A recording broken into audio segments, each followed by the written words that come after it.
Well, hello there trainers, greetings, KuroBlitz here and welcome back to another video. Today, I'm going to discuss with you the possibility and the hypothetical of what would have happened if Ash's journey was to have ended in the Pokemon Sun and Moon series instead of the Pokemon Journeys series. What if Ash's journey was to end with the Alola region? Well, I do believe that there was potential for this, if something was to be changed, and that is with the outcome of the Kalos League. As controversial as it may seem, I do believe that the Kalos League finals should have been a tie or be inconclusive. There was no reason for Ash to lose, but there also was no reason for Halan to win either.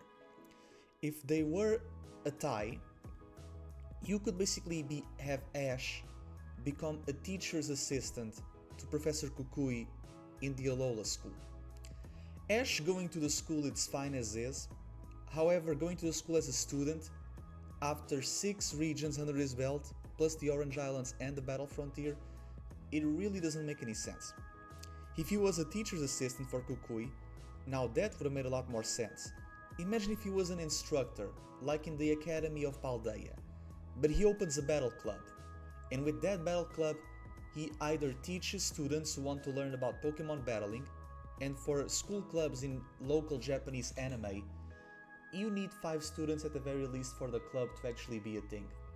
So Ash would have the trial captains of Sophocles, Kiawe, Lana and Mallow, all entering for their own reasons, but the club is at how do I phrase it? The club would shut down if not only for one more member, and that would be Lily. So Lily is there just for the club to not shut down and to, make a favor to her friends. And every time that a month passes, students from the club and the non-club would have like this little tournament in the school to see how their skills are. I think it would be very effective if Ash was basically an instructor for the soon-to-be trial captains of Alola, who equate to gym leaders in a way, shape or form.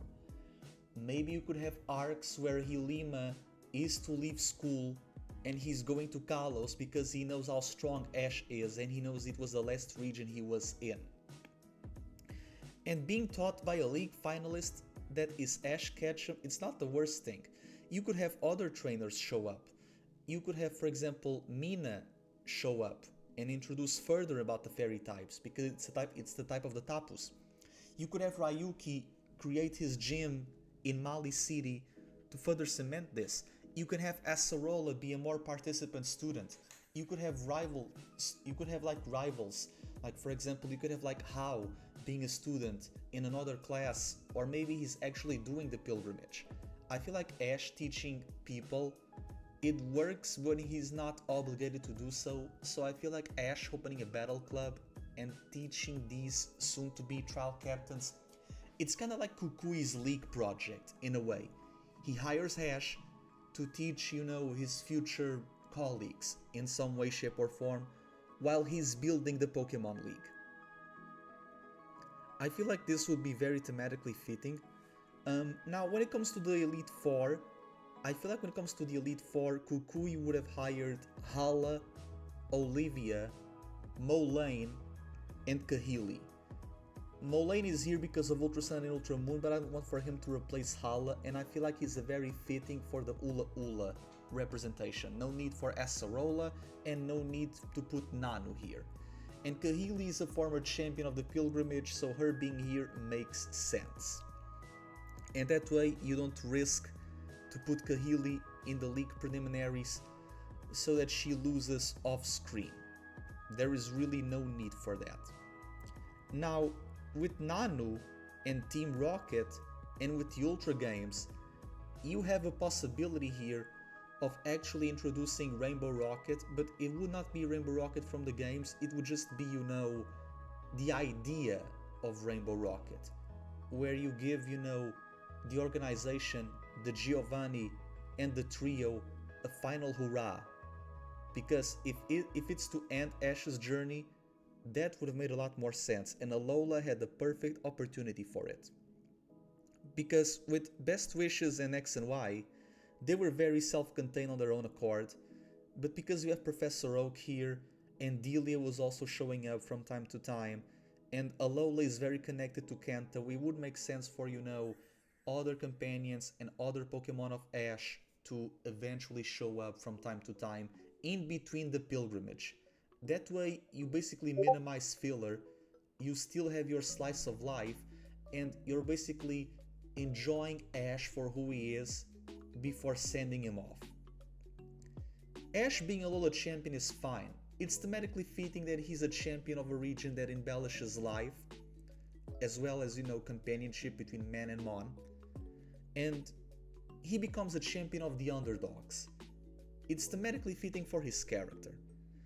Now, the way that it was done, it could have been better because, let's face it, the league said no requirements needed, but Ash and Gladion were the finalists because they were the only ones doing the Island Challenge, so requirements were really needed. And that way, I feel like something would have been very interesting to pull on a little switch. So allow me to, demonstrate that. As you can see here, I feel like companions like Misty and Brock, they should have returned sporadically to always teach Ash's classmates and companions something. You could have had Misty and Tracy helping Lana because of the Orange Islands. You could have had May and Max help Lily and Gladion because, they are siblings. You have Brock and Dawn teaching Mallow about, cooking and nature and all that stuff. Iris and Cylon are very competitive driven characters, so helping Kiawe would have made a lot of sense. And you have Clement and Bonnie just, chilling around with Sophocles. I think that would have been very, very cool. And to end it all off, I feel like, Serena and Gary showing up to help Ash in one final chance, it would have made a lot more sense. That way, you have the finale of Team Rocket, you have the finale of Ash, you have companions showing up to help the other characters. It makes sense. This was the idea for movie 20, but it was never fully realized. So I feel like that's what it could have been done. Now, instead of Ash defeating Gladion to become champion, I feel like in terms of switching this around for his finale, it needed to be Guzma. Guzma, like Ash, was a perpetual failure. He was a loser. He was always trying and never succeeding. Only Ash would get Guzma on that fashion. And let's think about this for a moment. Ash becoming the first champion of a regional league by defeating an evil team boss, a villain, that's some anime amazingness right there, okay? And with this, I feel like for the pilgrimage, he would use his mons, but for the league needs to be more intense. The league needs to be more intense, not only for Ash, but for his companions. I feel like Lana deserved that Eupider to become an Araquanid.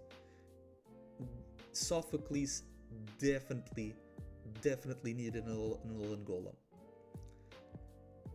Mallow and Lily, I think they are fine, but I feel like, they also needed more.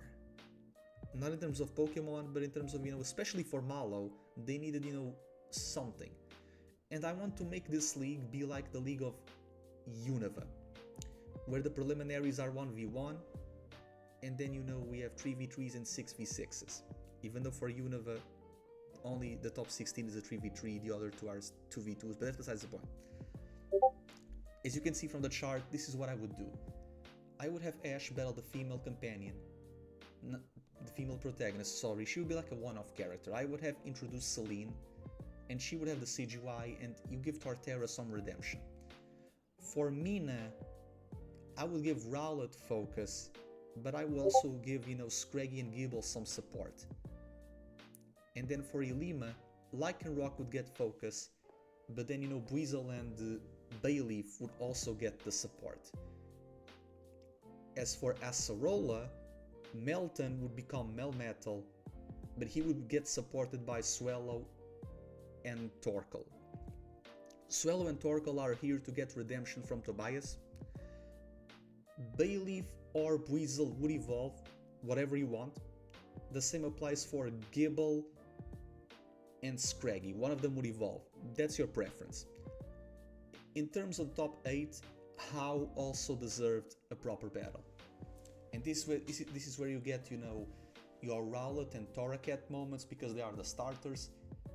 But How also needed to, face other Ash Pokemon. And I want to put Boldor here because I feel like Boldor also needs to, a little bit of more screen time. And because How was traveling with his father that we don't know who it is. And because there's very ties to Kanto, I feel like How deserved to battle 3 of Ash's Kanto underdogs, that being Muck, Kingler, and Tauros. As for the top 4, now this is where things start to be interesting because this is where Ash starts to use Pikachu. Against Kukui, as the victory lap, the exhibition match against Master Royal, he uses the Alola team. Fine. Because he's already a champion. Now, for Gladion would be in the top 4. He would replace places with Guzma. For Gladion, I would use the Sinnoh Ace, being Infernape, the Best Wishes Ace, being Crocodile. I would still have Lycanroc for the battle of the canines. I would still have Melmetal for the Cyclops versus Chimera that it's Silvally. And for types to not repeat themselves, and to have some Kalos representation here too, I would put Noivern, because Noivern also deserves, a little bit more of spotlight, and maybe he could battle Gladion's Pokéride Noivern from the Ultra Guardian stuff. You decide. As for the fight against Guzma, this would be Ash's ultimate team, quote-unquote, for the job, being the aces of the sagas. Charizard for Kanto, Snorlax for Orange Islands, Heracross for Johto, Donphan for the Battle Frontier, and Sceptile for Hoenn, with Pikachu being the one overhaul.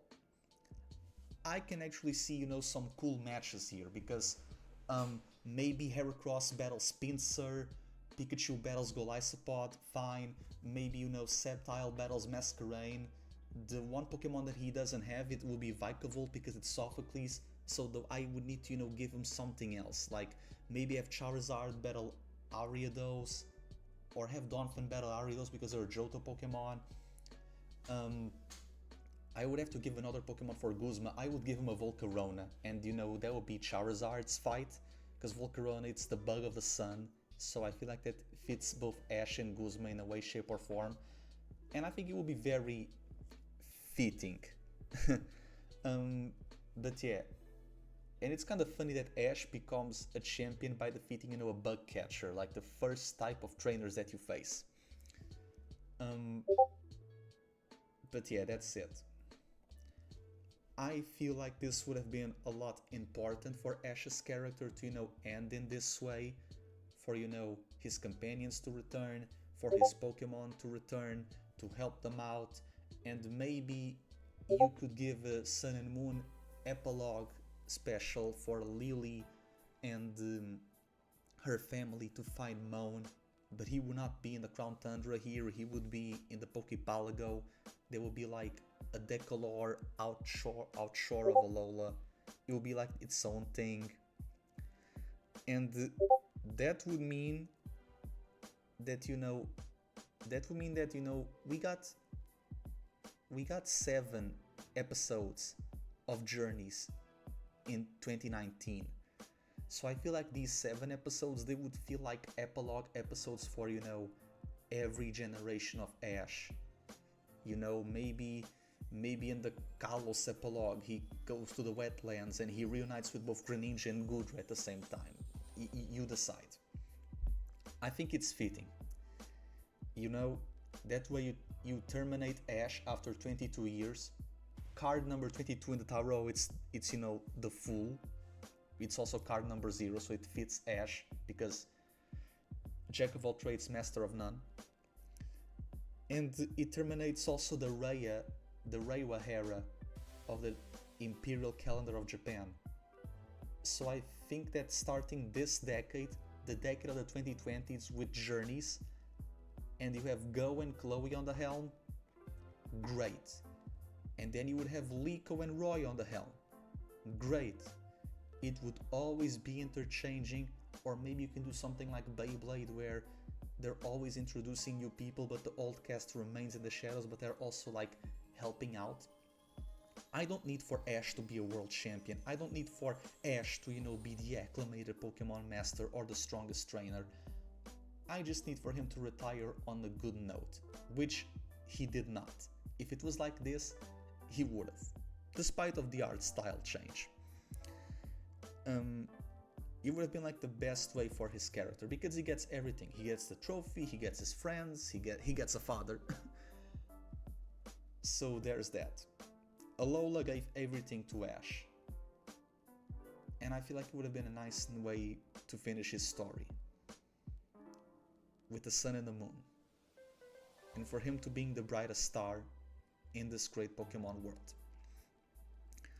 So there's that, trainers. Thank you so much for watching.